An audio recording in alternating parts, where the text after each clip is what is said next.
A summary of the main storyline of Kingdom Come Deliverance in under 20 minutes. You play as Henry the Blacksmith's son, waking up a little bit late one morning, and then help your father do some chores and finish a sword for your liege lord, Sir Rattay Coppola. We did a fine job. I would expect nothing less from such a renowned swordsmith. It just needs a polish, then Henry will bring it to you. Excellent. Fine work, very fine. A sword such as this will bring honor to its bearer. What say you, Svan? True, Sir Rattay. If I'd have had its like back in Nicopolis, things would have worked out differently. However, all of a sudden a messenger arrives, and close behind it an army gathers at the horizon. It is the army of King Sigismund of Hungary, claiming to bring an end to the chaos befallen these lands. Yet his armies, consisting mostly of foreign mercenaries known as Cumans, pillage Skalitz, and we see our father and mother cut down right in front of our eyes.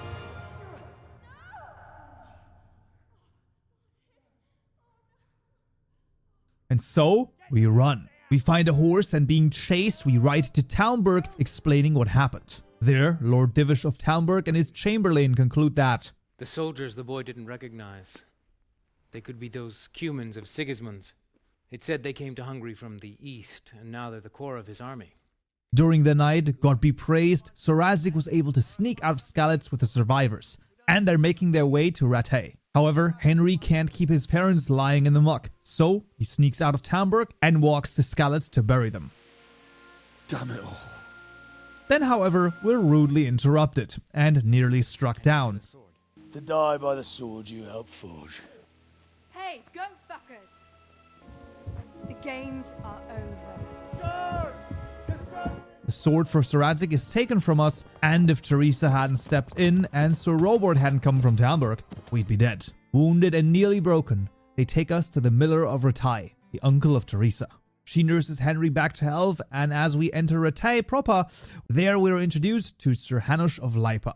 Your Graces, I have to tell you in all seriousness that this land of ours is in the shit. Deep fucking shit. Sir Rattay allows us to enter into his services, and we undergo some basic training with Sir Bernard, even though there is some opposition. My lord, he's a peasant. You can't make a squire of a peasant. Why not? Someone made a priest of a pig. We beat Sir Hans Capon in archery and then go one-to-one combat with him. Bruised from this, the next day we help the guard and Rattay, and we get into a confrontation at the inn with Sir Hans again. As a result, Sir Hanush orders us to go hunting with Sir Hans the next day as a punishment. On the hunt, we shoot down some hares, and then we get Sir Hans out of a hairy situation where he has been taken captive by 2 Cumans. Luckily, we are able to dispatch them and rescue the young lord. As a reward, we're promoted into Sir Rattay's personal service, but terrible tidings come as Sir Bernard relays info of the massacre at Neuhof, a nearby stud farm. And as we're sent to investigate, we're even given a horse. Now this investigation is the start of something huge. We interrogate witnesses, we examine the crime scene, talk to one of the bandits before his early end, and we even bring a couple of bandits to their early end as well. We finally find Ginger, one of the stable hands who fled after the investigation started because he knew one of the brigands who attacked. This in turn leads us to Limpy Lubosh, resident of Ujitz, who, the morning we arrive, is found murdered in his house. While the local parish priest, Father Godwin, has his confession and could help us, he will not, as confession is holy. So we drink, gamble, and whore around a bit with the priest, and after holding mass with a huge hangover, he finally agrees to give us the names: Timmy, Pius, and Riki. We're able to track down Riki from Ledechko, but it is almost too late. He was roughed up and is basically on his deathbed. Through pain, he tells us where Timmy is, and while he's a bit dull, he is quite useful, being able to tell us where the location of the bandit hideout is. We spy it out, burn some arrows to sabotage them, and then return to Sir Rattay. The camp has not only bandits, but it also includes some Cumans, which does not bode well for us. Together with a portion of the Talmberg garrison, we attack the brigands' hideout in Pribyslavitz. And at the top of the church, we get revenge against Runt, who initially stole Sir Rattay's sword from us, but he no longer has it. Convening again with Sir Rattay and Sir Hanush, Tobias Pfeiffer, the master builder and chief engineer of Skalitz, comes with some bad news. Most of the coin found in Pribyslavitz is fake. Tell me, how many groschen did we find in Pribyslavitz? My lord, I'm sorry, but my news is no better than Captain Bernard's. These coins are very good. That is to say, well-made facsimiles, as we call them. What? I don't give a fack what you call them. I want to know what they're facking worth. That's just it, sir. They're worth nothing. Are you saying what I think you're saying, Master Tobias? This here It's just a pile of copper. Curva! Fuck! But they are good fakes, not easily done, so this mystery goes beyond some brigands. During our raid, Marriott was attacked as well, but they luckily captured one of the raiders. However, at the same time, a strange sickness has befallen the town, including the captive, who is currently incapacitated. They all think it is the plague. However, after studying carefully for a bit in the Sassau monastery, together with Brother Nicodemus, we conclude it is actually poisoning, and we even make a remedy and are able to cure everyone in Marriott, including the bandit. And now, luckily, he's able to give us all the information we need. And Runt got his money from the chief, and the chief had the coin minted. Who's the chief? The bandit leader? Bandit? If he heard you say that, he'd have your head on a spike. That's the kind of man he is. Nobody knows much about him, though. Only that he ain't Czech. So you knew the coin was counterfeit? Course I did. I brought those groschen to Pribyslavitz, along with a few other things. Did you? And where did the forgeries come from? Like, where were they made? I don't know. Some merchant by the name of Menhart gave them to me. We used to meet at the charcoal piles near Rovna, by the crossroads there. As it happens, I'm supposed to be meeting him there about now. So Menhart's waiting there? Might be, might not. He could have heard what happened in Pribyslavitz and decided not to show. We then track down a wounded mercenary who was tasked with guarding the wagon carrying the counterfeit coins. And as we're talking, a strange knight appears and takes flight. Following and unhorsing him, a deal commences, until we learn that we're actually on the same side. Then we have something in common. I also am here under orders from above. From who? Perhaps you might sheath that weapon, so that we may talk eye to eye, if we do indeed have a common cause.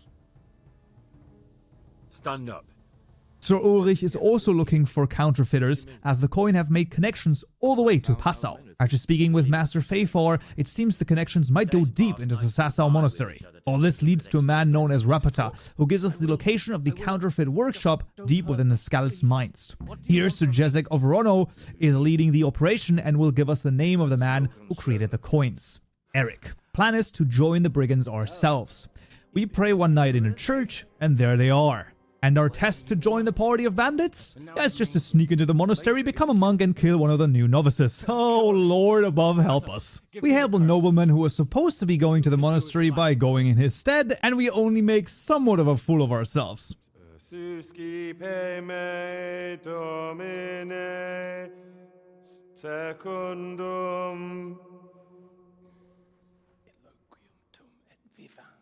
In loquium tuum vivam,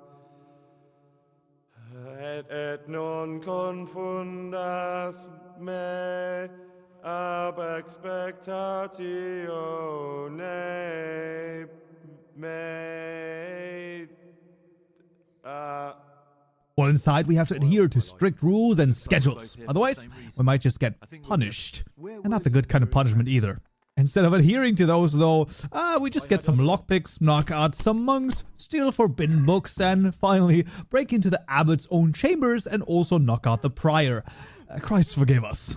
We steal the abbot's key, and by looking into his journal, it's very clear that, well, the most suspicious is Antonius.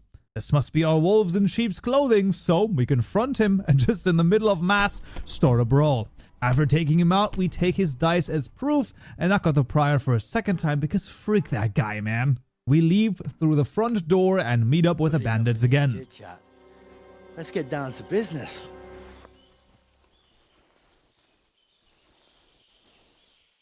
We heard there was some trouble at the monastery.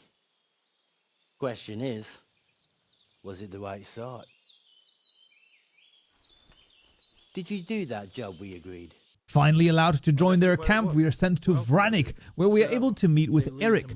The entrance to the camp will be granted upon showing the special dice from Pius. We do a little bit of a combat routine, and as we enter back into Eric's quarters, a familiar face is there. What is it? I went to the fight master as you ordered, and What's the matter? Lost your tongue? I think I know what's troubling the young master. He's surprised to see me here. And the feeling's mutual. When did you start recruiting Radzig's people, Eric? Radzig? Indeed. This boy is very dear to him. And I expect he's looking for this? Am I right, young man? You bastard.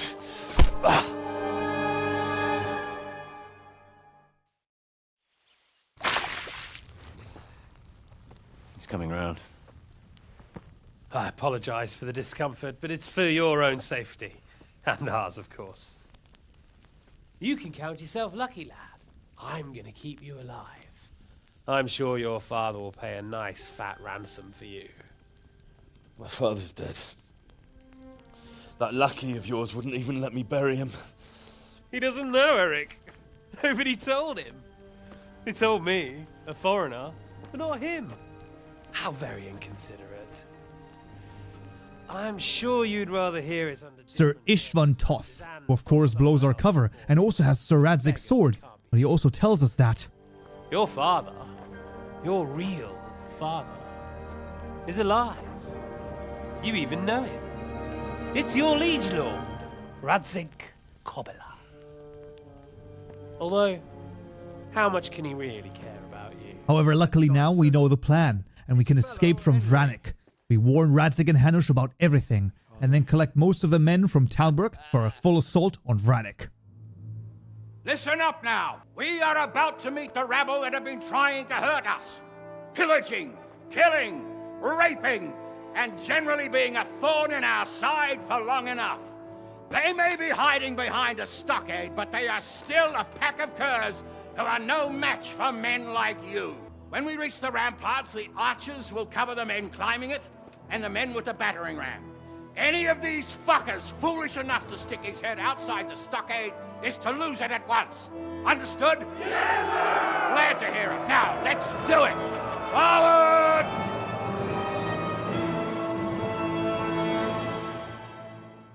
However, this assault was a bit too easy though, because during the night, Istvan and his cronies snuck into Talmberg and took over the castle while it was mostly undefended. They now hold Lady Stephanie and Sir Radzig as hostages. Even though we try to free them during a night raid, this does not work. And so now, the siege of Talmberg begins. We organize a master engineer to help with the construction of a trebuchet. We get some beer, hunt for meat, get pitch, get a lot of potions of vigor, and then we even get a priest and a healer to aid us in the fight. After the trebuchet constructed, the first test shot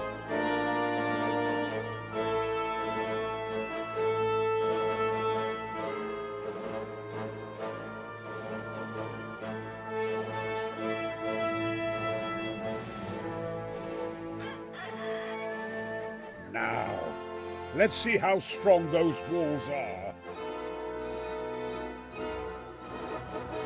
Let it rip!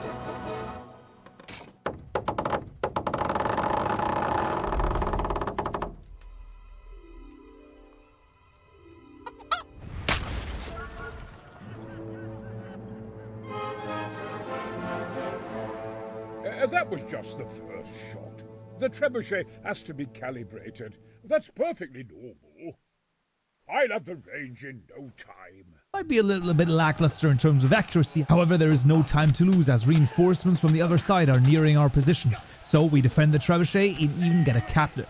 The man of the hour, Eric, is back. While a hostage exchange is proposed, sadly Toth does not agree. So after assaulting the wall of Talmberg for a good 2 days and nights straight, it is time for a full attack. We scale the walls, dispatch enemies left, right and center, and finally, let Sir Istvan go in exchange for Lady Stephanie and Sir Radzig. Even riding after them is of no use. Quick! To the battlements! We have to see which way they go! There!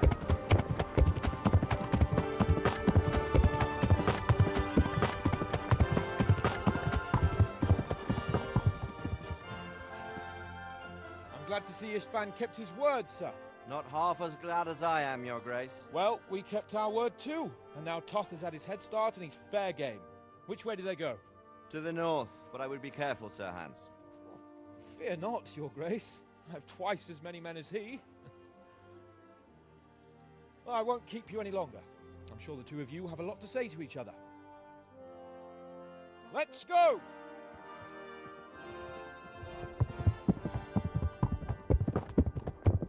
You alright, Father? I am. They treated me quite decently. Although they did steal my horse, so I'll have to go back on foot. It looks like it's all over. Not by a long shot. It won't be over until we get this mess cleared up. And catch that bastard. How could we let him go? Would you rather we killed him? Even if it meant Lady Stephanie and I died too? No, of course not. But what was to stop us from killing him after the exchange? Honor? Honor? If the word of honor of a nobleman could not be trusted, then he would never have agreed to the exchange.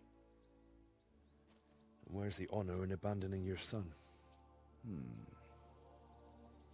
You know how it is. We were young. It happened. And I couldn't marry a commoner. Then your father, Martin, came along and took care of both of you. Well, he knew it. What? That I was your father? Certainly. He was a great man. He took you as his own. And always kept an eye on you. Of that you can be sure. I lost the one thing I had left from him. Your sword. Ah. The sword. It's not my sword. It's yours. For a moment there it was so near, yet so far. Oh well, it can't be helped. It was almost within my grasp, but just then I had something else on my mind. Well, I think we may yet have a chance to get it back. This business with Toth is not yet over, unfortunately. That's a chance I'd welcome.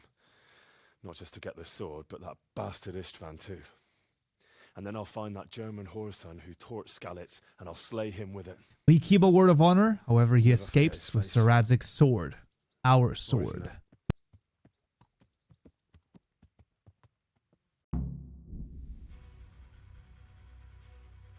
The credits roll, after which we get to say goodbye one last time to our father. Oh, please. You know I can't stay.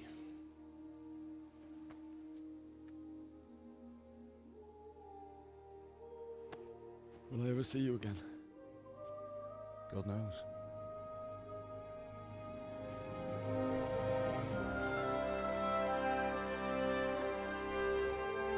Make her proud. Don't go.